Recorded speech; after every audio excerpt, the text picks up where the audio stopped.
Welcome to today's Daily Catch Devotional.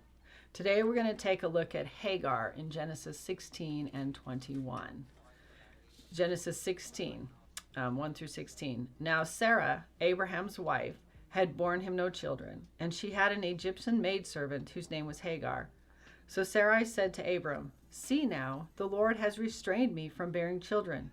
Please go into my maid, perhaps I shall obtain children by her." And Abram heeded the voice of Sarai.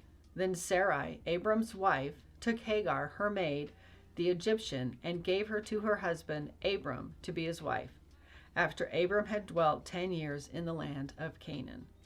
So he went in to Hagar, and she conceived. And when she saw that she had conceived, her mistress became despised in her eyes.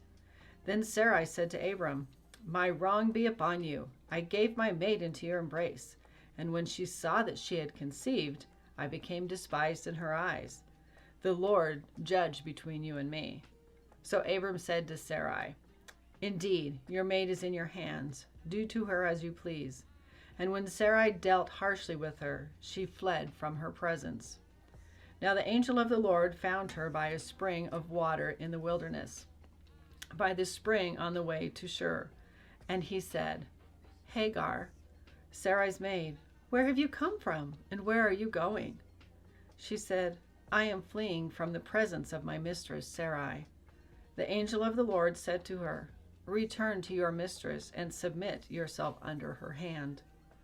Then the angel of the Lord said to her, "I will multiply your descendants exceedingly, so that they shall not be counted for multitude."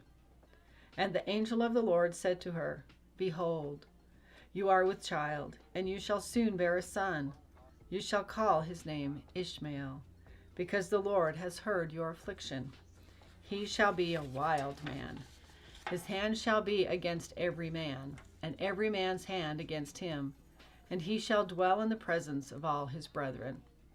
Then she called the name of the Lord who spoke to her, "You are the God who sees." For she said, "Have I also seen him who sees me?"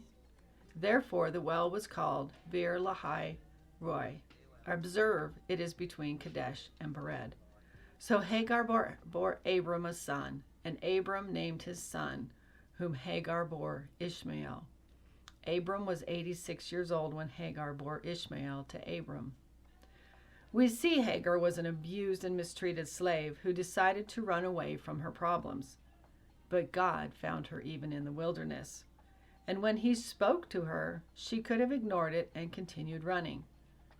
But she recognized that it was the Lord speaking to her, and she named the Lord as the one who sees.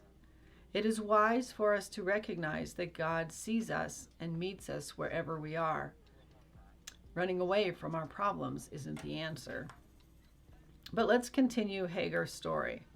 In Genesis 21, 8 through 21, we read, "So the child grew and was weaned, and Abram made a great feast on the same day that Isaac was weaned. And Sarah saw the son of Hagar the Egyptian, whom she had borne to Abraham, scoffing. Therefore she said to Abraham, 'Cast out this bondwoman and her son, for the son of this bondwoman shall not be heir with my son, namely with Isaac.' And the matter was very displeasing in Abraham's sight because of his son.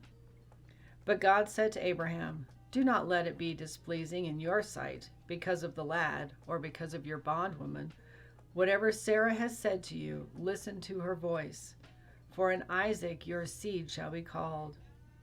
Yet I also will make a nation of the son of the bondwoman, because he is your seed.' So Abraham rose early in the morning and took bread and a skin of water, and putting it on her shoulder, he gave it and the boy to Hagar and sent her away.